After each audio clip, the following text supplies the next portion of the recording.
Welcome to విధాత. పోరాటానికి care of address Bakka జెర్సన్ గారు 34 సంవత్సరాలు సుదీర్ఘంగా కాంగ్రెస్ పార్టీలో ఉంటూ పాలకపక్షంలో ఉన్నా ప్రతిపక్షంలో ఉన్నా నిత్యం ప్రజల పక్షమే, పోరాటమే నా ఎజెండా అనే పద్ధతిలో అవినీతి అక్రమాలను ఎప్పటికప్పుడు ఆధారాలతో సహా చూయిస్తూ విచారణ సంస్థల ముందు పెడుతూ ఒక్కొక్కరిని అనేక మందిని ఎండగట్టినటువంటి వ్యక్తి.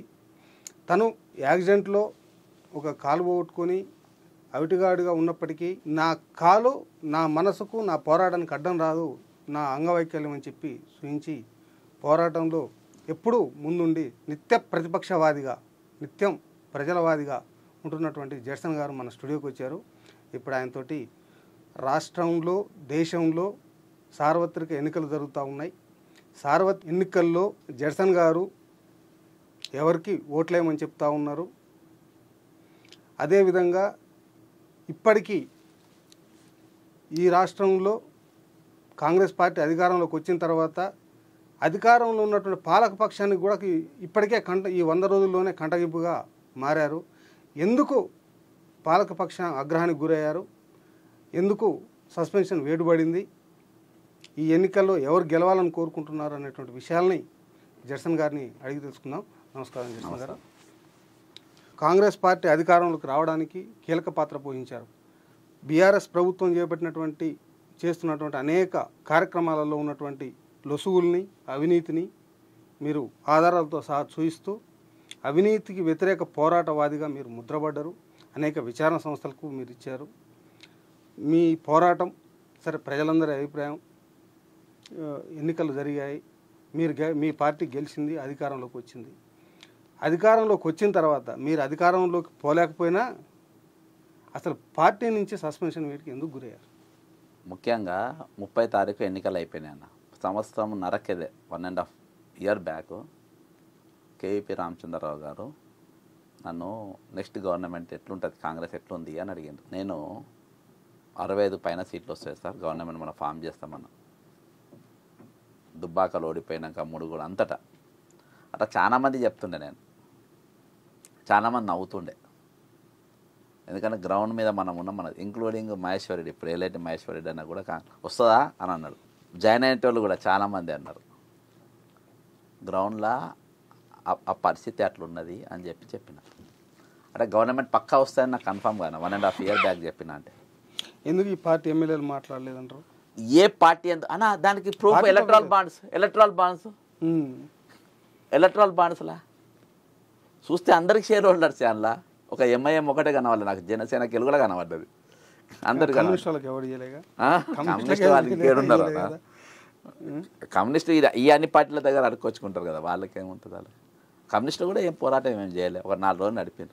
నేను ఇవాళ దేనికోసము, తెలంగాణ కోసము పిచ్చోళ్ళ లెక్క అసలు ఎందుకు అడుగుతున్నామో తెలియదు అన్న. తెలంగాణ చెప్తున్నా కదా, ఇవ్వాలి నాకు ఇవ్వాలి చెప్తున్నా. కోదండరామ్ ఇక్కడనే విలువ, నువ్వు తెలంగాణ ఎందుకు అడిగినావు అని అంటే ఆన్సర్ ఉండదు ఆయనకు. ఆన్సర్ ఉండదు కోదండరామ్ ఎందుకు తెలంగాణ అడిగినావంటే. ఇలా ఏం సాధించగలిగినా మన తెలంగాణ ఎందుకు బహిష్కరణ గురైనా అన్న? నేను ఇది అన్న నా ప్రధాన తెల్లారికి ఫస్ట్ ప్రెస్ మీట్ ఇది పెట్టినా. దీపాదాస్ మున్షి గారు ప్రెస్ మీట్ అవుతుంటే లైవ్లో నాకు ఫోన్ చేశారు. నేను ఇంట్లోకి డ్రాప్ కానన్న, నువ్వేం చేస్తావో చేసుకో, నాకు బీఆర్ఎస్ ఓడగొట్టాను. మీకు పంచాయతీ ఎక్కడ అన్న? పంచాయతీ ఎక్కడలే అన్న. రేపు నాకు స్పష్టంగా కనబడుతుంది తెలంగాణ భవిష్యత్తు. లీడర్ క్వాలిటీ ఏందనంటే ఫస్ట్ దాని భవిష్యత్తు ముందు గుర్తించేటోడు అన్న. 571,000 అప్పు ఏమేమి కుదబెట్టి నేను డాక్యుమెంట్స్, పోలీస్ కంట్రోల్ రూమ్ కుదబెట్టిన కేసీఆర్. ఏదిప్పు కట్టింది విజయ బ్యాంకు 600 కోట్ల రూపాయలు, పోలీస్ బైకులు, పోలీస్ వాకీటాకులు. పోలీసు వాళ్ళు తెలియదు నేను చెప్తుంటే, నాకు డాక్యుమెంట్స్ ఉన్నాయి. ఏ బ్యాంకులో ఏమేమి కుదబెట్టి, హైదరాబాద్లో తెలంగాణ ట్రాన్స్ఫర్ మొత్తం కుదబెట్టింది. ఎవరి ట్రాన్స్ఫర్ ఎవరు కాదు, ఇది నేను కొనుక్కుంటా అంటే అబద్ధం. అర్థమైందా? బస్తాన్సులు, సివిల్ సప్లై బస్తాన్సులు కుదబెట్టిండ్రు, గుండు సూదులు కుదబెట్టిండ్రు బ్యాంకులకు. నీకు కాళేశ్వరంలో ఉన్న నట్టు బోలట్టు కూడా అన్నీ కుదబెట్టే ఉన్నాయి. ఏవి మన దగ్గర ఏం లేవన్నా. రేపు తెలంగాణ వచ్చి నేను చెప్పినా కదా, తెలంగాణ మళ్ళా అది పునర్జీవం రానంటే విజన్ ఉన్న లీడర్ కావాలి, కమిట్మెంట్ ఉన్న లీడర్ కావాలి, రోజు 18 గంటలు పనిచేసేటోడు కావాలి. కుట్రదారులు కమాండర్ కుట్రదారులు ఉండలేరన్నా. సేనాధిపతి కుట్రదారుడు అయితే దాన్ని మనం ఆపలేం. ఇక్కడనే డిఫర్ అయినా. నవీన్ మిట్టల్ని ఎంబడే పెట్టుకున్నావు, అన్న ఇయాటి కూడా secretariat is controlled by Somesh Kumar, నమ్ముతారా మీరు? సందీప్ కుమార్ సుల్తానియా పంచాయత్ రాజ్ రూరల్ డెవలప్మెంట్ ఆయన మనిషే, నవీన్ మిట్టల్ ఆయన మనిషే, చీఫ్ సెక్రటరీ శాంతకుమారి ఆయన మనిషే, విద్యాసాగర్ రెడ్డి ఇలా ఇప్పుడు అన్ని ప్రోగ్రామ్స్కి ఆయన అన్ఆడిటింగ్ పైసలు ఉంటాయి శ్రీనిధిలో, అది ఆయన్నే. ఇంకేముందన్న మొత్తం జయేష్ రంజన్ ఆయన్నే. ముఖ్యమైన ఏది గత ప్రభుత్వంలో కుంభకోణాలకు ముందు వరుసలో ఉన్నటువంటి పంచపాండవులను తీసుకొచ్చి పంచపాండవులకు నువ్వే పెట్టుకున్నావు, వాళ్ళకు అవినీతి. రాష్ట్రానికి కేంద్రం కొంతమంది సర్టెన్ ఐఏఎస్ ఆఫీసర్లను నియమిస్తుంది. ఆ నియమించిన దాంట్లో ఉన్న ఆఫీసర్లతోనే పని చేయించుకోవాలి. నువ్వు ఇటు నుంచి అటు మార్చినా అటు నుంచి ఇటు మార్చినా అంటే ఏ స్థాయిలో ఎవరు ఏందో చూసి చేయాలి. ఇప్పుడు అది టీఆర్ఎస్ గవర్నమెంట్ వచ్చిన వీళ్ళే చేయాలి, కాంగ్రెస్ గవర్నమెంట్ వచ్చిన వీళ్ళే చేయాలి, బీజేపీ గవర్నమెంట్ వచ్చిన ఇదే ఆఫీసర్లు చేయాలి, కమ్యూనిస్టుల గవర్నమెంట్ వచ్చిన ఇది ఈ ఆఫీసర్లే రాష్ట్రానికి కేటాయించబడినటువంటి ఆఫీసర్లే చేయాలి. వీళ్ళు రాష్ట్రానికి కేటాయించబడినటువంటి ఆఫీసర్లు రిటైర్ అయ్యేదాకా పని చేయాల్సిందే కదా. మరి వాళ్ళనే ఉంచినట్టు వాళ్ళతో చేయించుకోకపోతే ఎవరితో? 74 కంటెంప్ట్ కోర్టు కేసులో ఉన్నోన్ని నువ్వు ధరల మీద పెడతావా? నువ్వు మార్చాలే కదా, నువ్వు మార్చాలే కదా, వాళ్ళే కదా ఉండేది. జయేష్ రంజన్ అనేటోడు జయేష్ రంజన్ అనేటోడు ఇక్కడ నితిమ్ అని ఒక టూరిజం ఇది ఉంటుంది, ఢిల్లీకిలో మార్వాడి తీసుకొచ్చాను, వాని పేరు శర్మ, SLN శర్మ. వానికి 3 ఎకరాల జాగా వినయ్య జాగిర్ లెక్క రాసి వానికి ఇచ్చిండు 30 ఏళ్ళకు. అది తీసుకుపోయి పంజాబ్ నేషనల్ బ్యాంక్లో పెడతాడు. పంజాబ్ నేషనల్ బ్యాంక్లో 170 కోట్ల రూపాయలు లోన్ వాడు తీసుకుంటాడు. 30 కోట్లు పెట్టి ఒక షెల్ కడతారు. ఉన్నది షెల్ అని నేను చూపెడతా. ఒక షెల్ కడతాడు, బ్యాంక్రప్సీ అయిపోతుంది. 140 కోట్ల రూపాయలు వీళ్ళందరూ కలిసి పంచుకుంటారు. కొన్ని రోజుల తర్వాత దాన్ని వేలం వేస్తాడు. దానికి మంత్రి మిస్టర్ కిషన్ రెడ్డి దానికి వేలం వేస్తాడు. ఆ వేలంలో వాసవి కొననికన్నా అది పోతుంది 60 కోట్ల రూపాయలకే. నేనే ఆపించింది అది. సెక్రటరియట్ కొనుగోలు కంప్యూటర్ కానీ అప్లయన్సెస్ కానీ అవన్నీ నేను కేసు వేసినా నడుస్తుంది. అది అన్ని కుంభకోణాలు పెట్టి నువ్వు ఇంకా ఆన్లైన్ ఎట్లా కూర్చోబెడతామన్నా? మీరు అసెంబ్లీలో ఎవరిని తీసుకురావాలి నువ్వు ఎవరిని కేంద్రం కాదన్నా. నీ మార్క్ అనేది నువ్వు అవినీతి రహిత ప్రభుత్వం నడుపుతా అన్నావు. నీకు అవినీతి రహిత ప్రభుత్వం నడపాలనే ఆలోచన లేదు కాబట్టి నువ్వు అవినీతి మీద ఎన్నికలకు పోలేను. నువ్వు 6 పథకాల మీద ఎన్నికలకు పోయినావు, 6 పథకాల మీద సంతకాలు పెట్టిపోయినావు.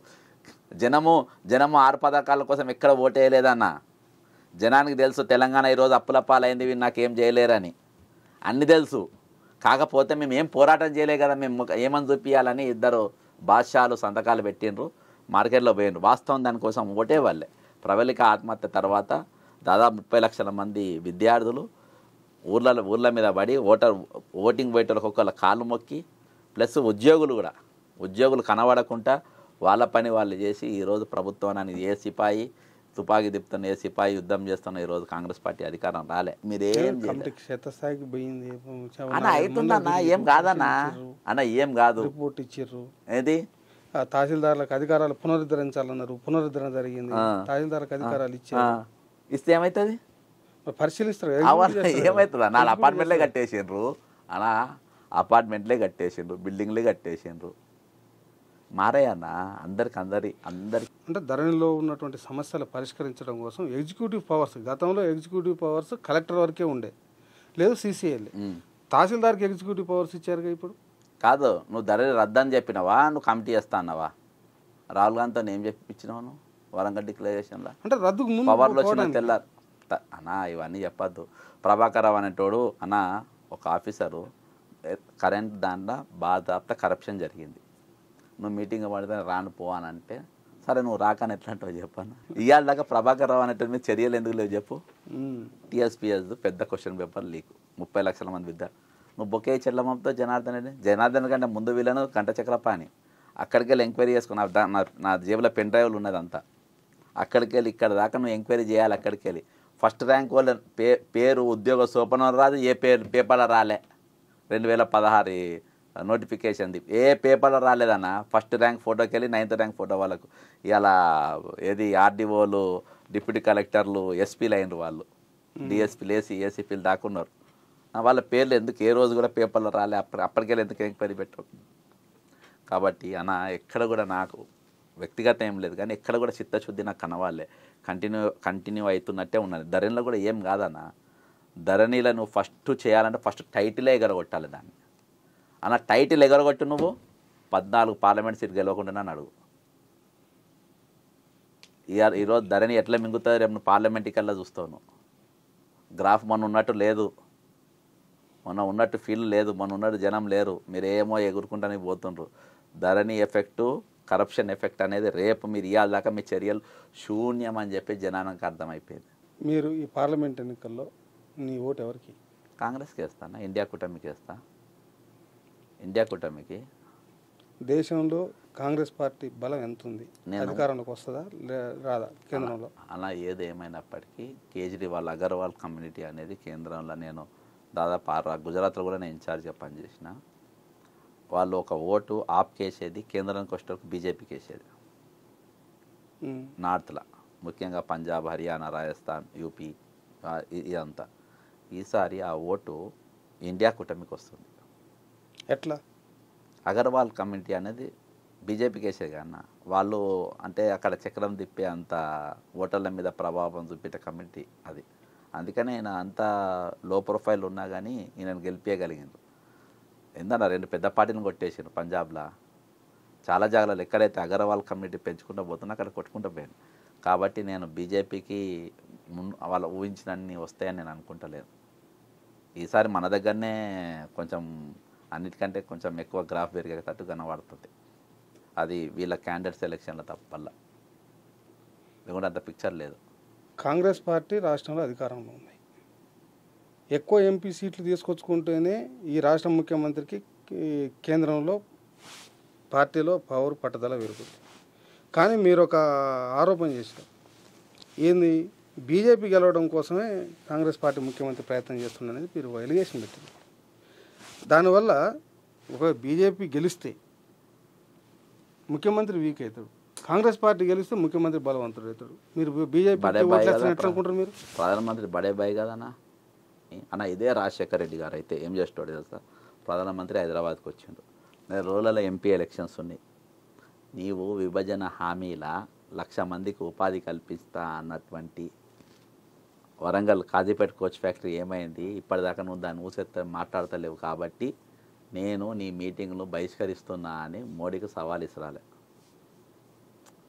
అర్థమైందా? అది వస్తాద్ మాటలు అవి. నువ్వైనా మీటింగ్ పోయి మీద బడే బాయ్ని గుజరాత్ లెక్క నేను చేస్తానంటే ఏందన్నట్టు గోదరాన్ని ఇక్కడ సృష్టిస్తావా? ఇప్పుడు కేసీఆర్ కాంగ్రెస్ పార్టీని రాష్ట్రంలో లేకుండా చేయాలని చేసిండు, దానికి రివెంజ్గా చేస్తుందని చెప్పి అనుకోవచ్చు కదా. నీకు రివెంజ్ ఎక్కడ అన్న? అన్న నీకు రివెంజ్ ఎక్కడ చెప్పానా? నీకేం రివెంజ్? నేను చెప్తున్నాగా నా ఇద్దరు కలిసి ఒకటే చంద్రబాబు నిలగొట్టిన హైదరాబాద్కి వెళ్ళి, నీకు రివెంజ్ ఎక్కడ చెప్పు? నీకు అడికోర్ ఇన్ఫ్రాస్ట్రక్చర్ కంపెనీ పేరు అప్పుడు నాకు గుర్తురాలే. అడికోర్ ఇన్ఫ్రాస్ట్రక్చర్లో నువ్వు కవిత ఇద్దరు ఒకటే. కవిత అరెస్ట్ కాబోతున్న 2 రోజుల ముందు అన్న నేను లింక్ చెప్పినా కానీ ఇంకేందన్నా నీకు ఇవన్నీ? ఎవరు గుంజుకున్నాడు? గుంజుకుంటా నువ్వేం చేసినావు? గుంజుకుండా నువ్వేం చేసినావు? గుంజుకుండానా అన్నా? గుంజుకుండు నువ్వేం చేసినావు చెప్పు. నువ్వేమో అదొద్దు. నువ్వు ఆపోజిషన్ నువ్వేం చేసినావు? 12 మంది ఎమ్మెల్యేలు పోయినరు. నువ్వు ఓకే, నేను ఒప్పుకుంటా. నువ్వు 12 మంది ఎమ్మెల్యే అన్నా. నేను ప్రతి అసెంబ్లీ ఎప్పుడు నేను అసెంబ్లీ అయిపోయేదాకా నేను హౌస్ అరెస్టే. 12 మంది ఫోటోలు తీసుకొని ప్రతిరోజు నేను ఏది అసెంబ్లీ దగ్గర కూర్చునేది. మీరు గూగుల్లో కొట్టండి వస్తుంది.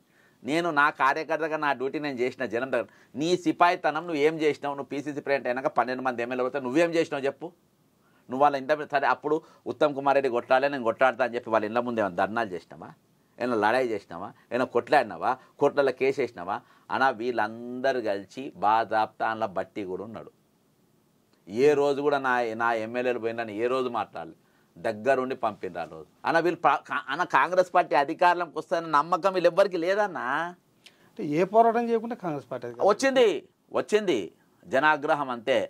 అన్న నీకు ఒక ఉదాహరణ చెప్తా, నువ్వు దీని మీద రీసెర్చ్ చేయి. వర్ధనపేట టికెట్ నేను అడిగిన, అర్థమైందన్నా. SP commissioner of police Nizamabad retired అయిన నాగరాజ్కి టికెట్ ఇచ్చిండు. ఆయన టికెట్ తీసుకున్నాక 4 రోజులు ఇంట్లో పండుకుండు. ఎలక్షన్స్ 3 రోజుల ముందు ఇంట్లో పండుకుండు. నా పైసలు నేను జనంకి ఇచ్చేటి కాదు, పోలింగ్ ఏజెంట్లకు ఇచ్చే పైసలు నేను తెస్తుంటే TV9 వేషం వేసుకొని దొంగలు వచ్చి నా పైసలను ఎత్తుకపోయిందని ఈ కమిషనర్ చెప్తాడు, పండుకుంటాడు. మొత్తం ప్రచారం ఏంటంటే కాంగ్రెస్ క్యాండిడేట్ అమ్ముడు పోయిందని ప్రచారం. మా ప్రచారం ఏముండేది తెలుసా, కాంగ్రెస్ పార్టీ క్యాండిడేట్ అమ్ముడు పోయినా మీ కాంగ్రెస్ పార్టీకే ఓటేయాలని మేము. 19,000తో గెలిచిందన్న. ప్రచారం చేయకుండా ఏం ఎట్లా గెలిచిందన్న?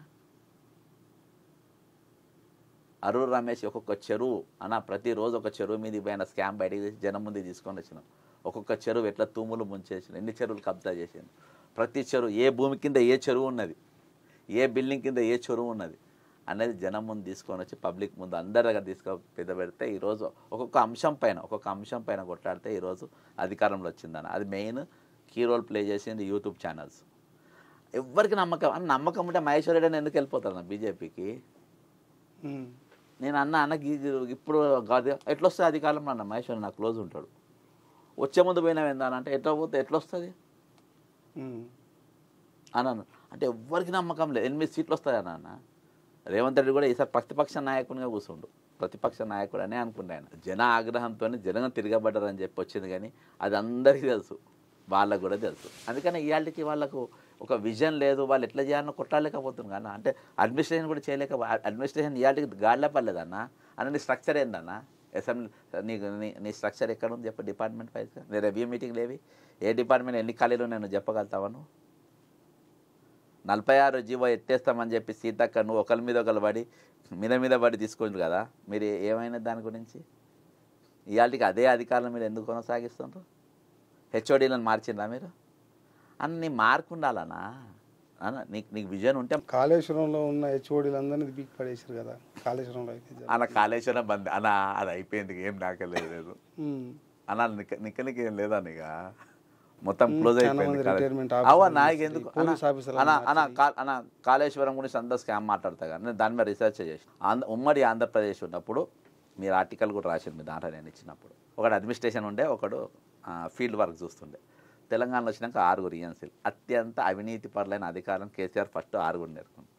దాని కింద 200 మంది అధికారులను, ఏఈలను, డీలను నేను అల్లకెళ్ళి సంపాదించింది ఇదంతా అని వాళ్ళ పిల్లలతో సహా. వాళ్ళకి ఎక్కడెక్కడ విల్లాలు ఉన్నాయి, ఎన్ని విల్లాలు ఉన్నాయి, ఏంది అంతా.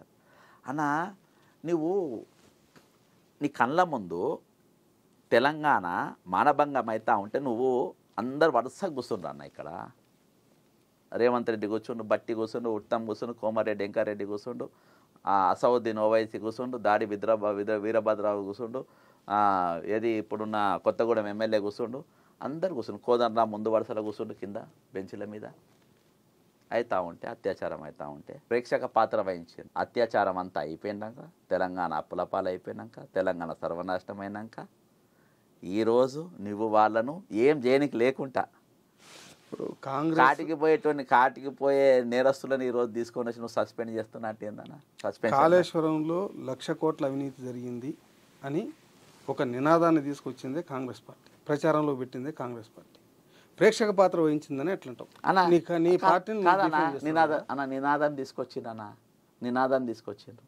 ఆ నినాదం పైన నీ స్టాండ్, నీ ఫైట్ ఎక్కడిది? నువ్వు లీగల్గా ఫైట్ వేసినావా? నువ్వు రోడ్డు మీద కొట్లాడినావా? నీ ఫైట్ ఏది? నీ ఉద్యమం ఏదన్నా? కాళేశ్వరం నీ ఉద్యమం ఏది? ఏడ చేసినావు? 1,51,000 కోట్ల రూపాయలు కంప్లీట్ అయిపోయిన తర్వాత అలా మునిగేదాకా నువ్వు ఎక్కడున్నావు? నువ్వు 17 బాహుబలి మోటార్లు మునిగిపోతే అన్న, మోటార్లు ఎక్కడికి వెళ్ళి వచ్చినాయి చెప్పినా? 17 బాహుబలి మోటార్లు మునిగిపోతే ఆ మోటార్ల గురించి ఎప్పుడన్నా మాట్లాడినరా అసెంబ్లీలో కానీ ఎక్కడ కానీ? నువ్వు సభను స్తంభింపజేసినావా ఎప్పుడన్నా?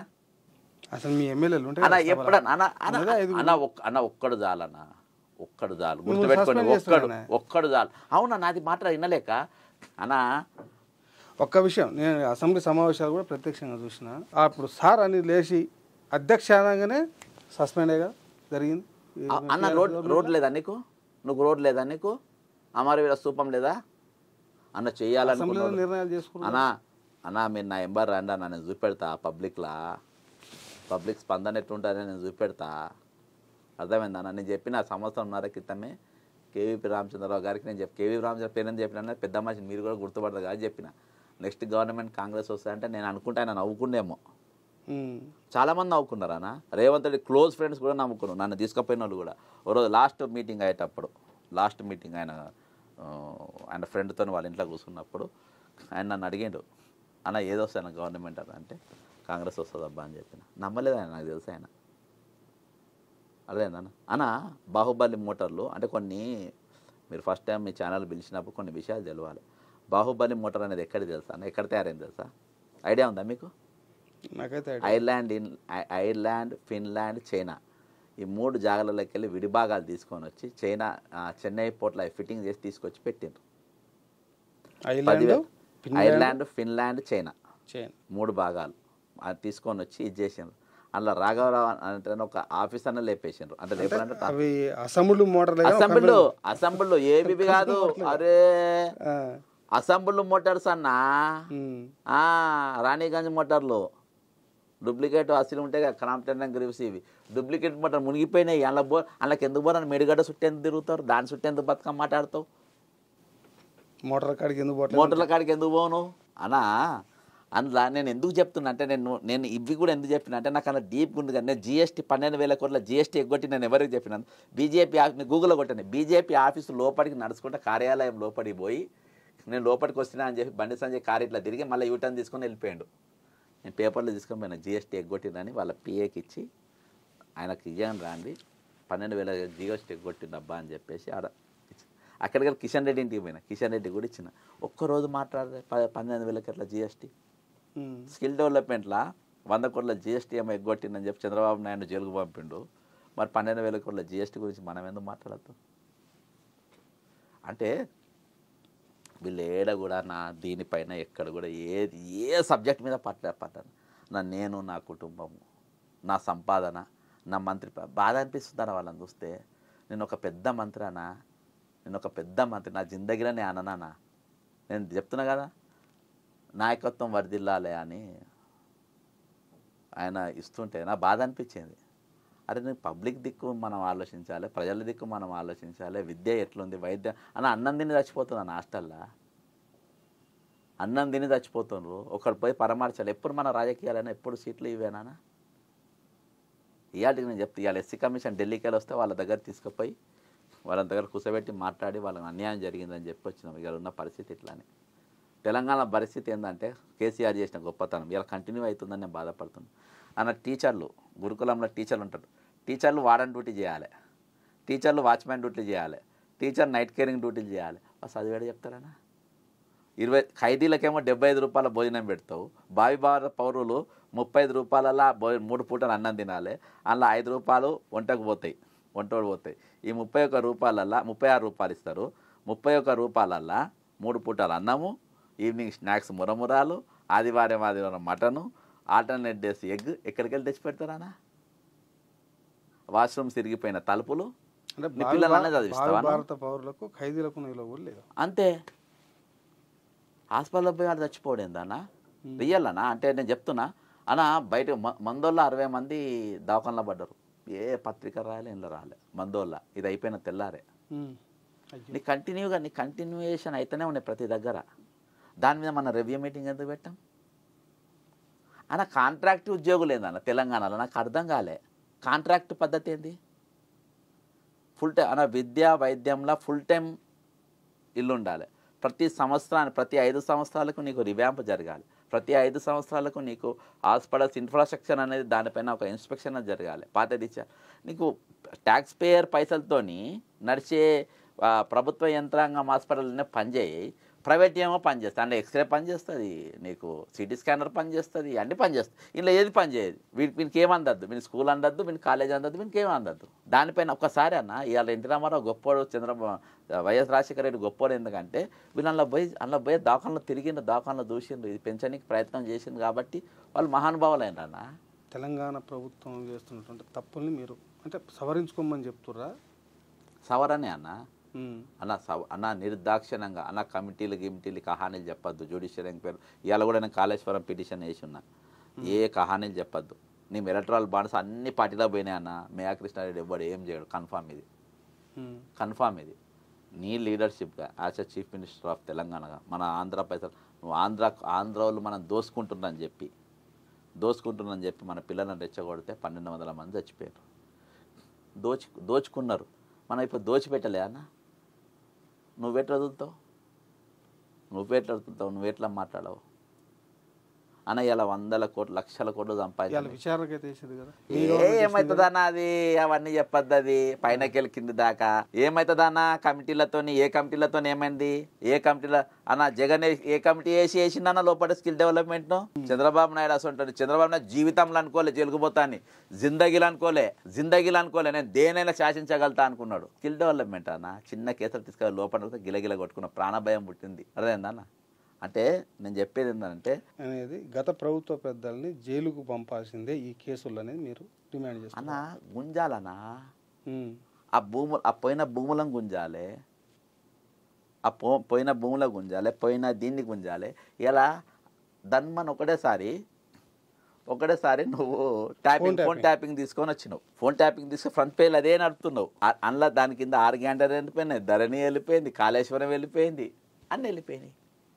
సరే దీని గురించే మాట్లాడదామని అన్న. ట్యాపింగ్ అన్నావు కదా, ట్యాపింగ్ గురించి మనం మాట్లాడదాం. 2017లో శ్రీనిధి పైసలతోని వరల్డ్ బ్యాంక్ నిధులతో నడుస్తాయి శ్రీనిధి దాంట్లో విద్యాసాగర్ రెడ్డి అంటే 4 లక్షల సిమ్ములు కొన్నాడని చెప్పి నేను పోలీస్ రిపోర్ట్ ఇచ్చిన. 4 లక్షల సిమ్ములు కొన్నాడు. యాక్చువల్గా ఎక్కువ కొన్నాడు. ఒక 4 లక్షల సిమ్ములు కొంటే వాడు ఏం చేసి సర్వీస్ ప్రొవైడర్ వీనికి ఇచ్చేసిండు అన్న. ఎందుకంటే నెలకి 25 లక్షల బిల్లు కడతారు. నేను నీ రూట్లోనే వచ్చి సీతక్క మంత్రి దానికి. ఇప్పుడు ఇది జరిగింది దయాకర్రావు ఉన్నప్పుడు. యశస్వి రెడ్డి వాళ్ళ ఫోన్లు కూడా వీళ్ళు విన్నారు. వీళ్ళు ఏం చేసేదంటే వీళ్ళు ఒక 5-6 ఉన్నారు ఈ బ్యాచ్. అందులో ఒక దయాకర్రావు బంధువు కూడా ఉంటారు. వీళ్ళందరూ కలిసి రోజు ఏం చేసేదంటే ఈ శ్రీనిధి పైసలు ఎక్కడెక్కడ పోతే మొత్తం చూసి వాళ్ళతో అక్కడ మీటింగ్ పెట్టుకున్నప్పుడు మీరు ఏమేమి మాట్లాడినా ప్రింట్అవుట్ తీసి వాళ్ళ ముందు పెట్టినానా. ప్రింట్అవుట్లు తీసి వాట్సాప్ ప్రింట్అవుట్లు మీ చాటింగ్లు మీ ఫోన్లు ఇవి అన్నీ వాళ్ళ ముందు పెట్టిండ్రు. ఇవన్నీ నేను అన్ని మొత్తం A to Z ఆధారాలు రాసి వీళ్ళు ఏమేమి కొన్నారు దేని మీద ఆల్రెడీ కొన్న దానిపైన విజిలెన్స్లు ఇచ్చిన. దీని మీద కూడా నేను సిపి గారికి ఇచ్చినాం. మొన్న ఒక లెటర్ కూడా వచ్చింది, ఇచ్చినాం. దీని మీద ముఖ్యమంత్రి గారు ఎందుకు 4 లక్షల సిమ్ కొనలేదన్నా జైల్లో పెట్టానా. విద్యాసాగర్ రెడ్డి అనే తోడు కేసీఆర్ ప్రభుత్వం 4 లక్షల సిమ్ములు కొన్నాడు. అసలు బీజాలు పడ్డాయే, ఫోన్ ట్యాపింగ్ బీజాలు పడ్డాయి శ్రీనిధికి వెళ్ళి, రూరల్ డెవలప్మెంట్ మినిస్ట్రీకి వెళ్ళి అక్కడికి వెళ్ళి పడ్డాయి. అక్కడికి వెళ్ళి మీరు ఎంక్వైరీ చేస్తే అసలు కథ అంతా బయటకు వస్తాయంటే ఆయన నీ పక్కనే పెట్టుకుంటావు కదా నువ్వు. ఇవాళ కూడా విద్యాసాగర్ రెడ్డి అంటే నువ్వు దియవు కదా. నేను ఆరోపణ రైట్ అయితే 4 లక్షల సిమ్ కొనలో జడ్సన్ అబద్ధం చెప్తున్నట్టే నా జైల్లో పెట్టు. నువ్వు అది చేయవు, నువ్వు ఇది చేయవు. అక్కడికి వెళ్ళినా నువ్వు సరే అదన్నా సిన్సియర్గా చెయ్యి. సరే నువ్వు ఫోన్ ట్యాపింగ్ డైవర్షన్లో పెట్టినావు, మరి ఆ డైవర్షన్ అన్న బరాబర్ చేయరాదు. అంటే ఈ ప్రభుత్వం ఏ విచారణ కూడా సిన్సియర్గా చేయట్లేదు అనేది 1000% అన్న కంటిన్యూయేషన్ అన్న. కొత్త ఏం కాదు. ఇవి కూడా మనం కాంగ్రెస్ ప్రభుత్వం ఏ స్కామ్లో లేదు, ధరణి స్కామ్లో లేదు, కాళేశ్వరం స్కామ్లో లేదు. మేము ప్రేక్షక పాత్ర ఆ రోజు వహించినాం. 10 ఏళ్ళు మీరు దూరంగానే ఉంటుంది ఉన్నాం. మేమేం చేయాలి, కొత్త ప్రభుత్వం ఇప్పుడు వచ్చినాం. వాటి మీద మీరు ఎంక్వైరీలు చేస్తారు. అవును అన్న. ఎంక్వైరీ మీద నమ్మకం లేదా అన్న? ఎంక్వైరీ నమ్మకంగా అన్న. నువ్వు అధికారులు అన్న ఒకళ్ళు పోతే సీతకి ఏమన్నదంటే కదా విద్యాసాగర్ రెడ్డి అంటాడు ఇంకా ఎట్లా పెట్టింది అలా అది ఆడిటింగ్ అని చెప్పా. నేను ఆడిటింగ్ కూడా లేదు. ఎట్లా పెట్టినానంటే లోపల ఎంక్వైరీ జరుగుతుంది అన్న. ఎండీని అక్కడ పెట్టి నువ్వు ఎంక్వైరీ ఎట్లా చేస్తావన్నా? నవీన్ మిత్తల్ని పెట్టి నువ్వు ధరణి ఎంక్వైరీ నువ్వు చెప్పా. నేను దండం పెడతా, నాకు ఐడియా లేదన్నా ప్లీజ్. ధరణిలా నవీన్ మిత్తల్ అనేటువంటి హెడ్ నట్నే పెట్టి నువ్వు ధరణి మీద ఎట్లా ఎంక్వైరీ చేస్తావు నువ్వు చెప్పు. నువ్వు నాకు వాళ్ళ భార్యని ఎలాంగ్ విత్ సర్వే నెంబర్ తెచ్చిన. వాళ్ళ భార్య రియల్ ఎస్టేట్ చేస్తుంది, ఎక్కడ ఎన్ని ఎకరాలు చేస్తుందని చెప్పి తీసుకుపోయి మొత్తం ఇచ్చిన. వాళ్ళ భార్య నా దగ్గర ఇప్పుడు కూడా ఫోన్లో ఉన్నాయి పాస్ పుస్తకాలు. మీరు యాక్షన్ ఎక్కడ దానిపైన? నిర్దిష్టంగా ఈ ప్రభుత్వానికి గత ప్రభుత్వ అక్రమాల మీద జరిగే విచారణకు సంబంధించి కానీ ఇంకోటి కానీ నిర్దిష్టంగా ఈ ప్రభుత్వం ముందు మీరు ఉంచే డిమాండ్ ఏంటి అన్న? నేను ఏం డిమాండ్ లేముంచా అన్ని వాళ్ళకి తెలుసు. ఇగో అన్న పండుకున్నాం లేపొచ్చు అన్న. ఇప్పుడు ఇవన్నీ విషయాలు మాట్లాడతారు. స్పష్టంగా ఏం చేయాలని మీరు కోరుకుంటారు? డిమాండ్ ఏంటి చెప్పండి అన్న. ఫస్ట్ మీరు ధరణి పైన రద్దు చేయాలనుకున్నప్పుడు ఫస్ట్ నవీన్ మిత్తల్ అంటే పక్క జరపాలి ఒకటి. అప్పుడు ఆ టైంలో జరిగిన ధరణి అక్రమాలు భూ అక్రమాల పైన రెవెన్యూ సదస్సులు పెట్టాలి. వాళ్ళందరినీ ఇన్వైట్ చేయాలి. ఎక్కడెక్కడ పోయినాయి ఏమేమి పోయినాయి ఎట్టెట్టున్నదని చెప్పి ఇది చేయాలి. సెకండ్ నువ్వే రింగ్ రోడ్డు మీద ఇచ్చినావు. హైదరాబాద్ రింగ్ రోడ్డు రోజుకు 2 కోట్ల రూపాయలు. ఈరోజు మనం అప్పులలో ఉన్నాం. అది రద్దు చేయాలి. హైదరాబాద్లో లీడ్ స్పేసు ప్రకాష్ యాడ్స్కు వీళ్ళు ఇప్పుడు వేరే బినామీ కంపెనీలు ఆ యాడ్స్ కంపెనీలో మొత్తం రద్దు చేస్తే ప్రభుత్వానికి రోజుకు ఎటు లేదన్న 2 కోట్ల రూపాయలు వస్తాయి. అదేందన్నా? ఇట్లా నీవు ఒక్కొక్క ఇది కాళేశ్వరం పైన నీవు టోటల్ కాళేశ్వరం పైన నువ్వు ఎంక్వైరీ చేయాలి. ఆయన రాజీవ్ రతన్ అన్నట్టు ఆయన మొన్న దాన్ని చనిపోయింది కానీ ఆయన నన్ను పిలిపించిన మంచి సూపర్ ఆఫీసర్. ఆయన నన్ను పిలిపించి అంటే నేను ఇక కూర్చునేది ఉండే ఆయనతో కొన్ని ఇది నేను వాళ్ళకి చెప్పిన, సార్ నాకు నమ్మకం లేదు సార్, ఇవేవి కావు, ఇవి జరపకుండా ఎట్లయితుంది అని అంటే ఆయన వాళ్ళ ఏసీపీ ఒక ఆయన ఉండి లేదు మేము సీరియస్గా చేస్తున్నాం, మీరు రిపోర్ట్ ఆడి ఇచ్చినా కానీ లోపడిపోతా కానీ మీరు ఏం చేయలేరని కూడా చెప్పిన. మన చనిపోయిన పెద్ద మనిషి. కాళేశ్వరం అనేది మొత్తం టోటల్ స్ట్రెచ్ పైన జరిగిన స్కామ్ పైన ఎంక్వైరీ జరగాలి. మిషన్ భగీరథ ఎక్కడికెళ్ళి చౌదరి కూడా పో అన్న, ఇక్కడ అంక్షాపూర్కి పో, పాత ఇంటెక్ ట్యాంకులు బట్టి వాళ్ళ సొంత ఊర్లో కూడా నీళ్ళు లేవు. నేనే కంప్లైంట్ ఇచ్చిన. ఉమ్మడి రాష్ట్రంలో కాంగ్రెస్ కట్టినాయి నీళ్ళ ట్యాంకులు గవ్వే మరి ఆడిపైన బిల్లులు ఎత్తుకున్నావు, దాని మీద నువ్వు ఎంక్వైరీ చేయి అన్న. ఇట్లా ప్రతి దానిపైన ఈరోజు హైదరాబాద్ బస్సులు మెగా కంపెనీ మెగా మ్యానుఫ్యాక్చరింగ్ చేస్తుండా, మెగా వాల్వో బస్సులు ఎట్లా తిరుగుతాయి హైదరాబాద్లో, దాని మీద ఎంక్వైరీ చేయి. ఆర్టీసీ భూములు ఎట్లా తీసుకిచ్చానో దాని మీద ఎంక్వైరీ చేయి. ఇవన్నీ ఉన్నాయన్న. ఈరోజు మీరు కాంగ్రెస్ పార్టీలో 34 సంవత్సరాలుగా పనిచేస్తాం, ఒక సీనియర్ కార్యకర్త, మీకు రాహుల్ గాంధీతో సన్నిహిత సంబంధం ఉంది. ఇక్కడ మీ కాంగ్రెస్ పార్టీ అనుకున్నట్టు జరగకపోతే మీరు మీ పార్టీ అగ్రనేత రాహుల్ గాంధీ దృష్టికో లేకపోతే సోనియా గాంధీ గారి దృష్టికో అధ్యక్షుడు మల్లికార్జున ఖర్గే గారి దృష్టికో తీసుకెళ్ళవచ్చు. మరి మీరు ఎందుకు తీసుకెళ్ళకపోయారు అన్న? ఇప్పుడు అక్కడ గండు పిల్లలు చేయించవచ్చు. నాకు కూడా ఇంట్రెస్ట్ లేదు అన్న, పైకి పోయి చెప్పాలి ఇక్కడ అది జరుగుతుంది, నాకు అంత లేదు. నేనేమైనా చేయగలిగితే ఇక్కడ చేయాలి. ఢిల్లీకి ట్రావెల్ చేసి నేను ఆల్రెడీ ఢిల్లీ ఐటీ ఈడీ అన్నిట్లో తిరిగి ఉన్నా అన్న. నా ఇంటిగ్రిటీ గురించి అన్నీ తెలుసు, రాహుల్ గాంధీ గారికి తెలుసు, చుట్టుపక్కల ఉన్న అందరికీ తెలుసు. నా సస్పెండ్ అయినప్పుడు కూడా కనీసం ఒక ఫోన్ అయినా చేయలే, ఎవరు మాట్లాడలేదు ఢిల్లీకి. అప్పుడు వాళ్ళకి లేనప్పుడు నాకేం పట్టిందన్న? నేనేమన్నా బతుకుదేరు కోసము నేను రాజకీయాలు లేను. కాంగ్రెస్ పార్టీ నెలకు నాకు రేషన్ పంపి నా పిల్లల ఫీజులు బట్టి నేను చదివే పరిస్థితి లేదు. నేను కంప్లీట్ డెడికేటెడ్, నేను అట్టనే ఉంటా. నాకేమన్నా బతుకుదేరు కోసం మీద అన్న, అది కూడా వాళ్ళ జెలసీ అన్న. వీడు వస్తలేడు, వీడు అనుకుంటలేడు, వీడు మాకు బయోడేటా ఇస్తలేడు. రియల్ అన్న. అమెరికాలో ఒక ఎన్ఆర్ఐకి ఓ పెద్ద మనిషి చెప్పుకున్నాడు, ఆయన గుడ్ మార్నింగ్ కూడా చెప్పాడని. అలా నా ఇష్టం పోయి చెప్తా లేకుండా లేదు. గుడ్ మార్నింగ్ చెప్పాలని మన రాసి ఉందా?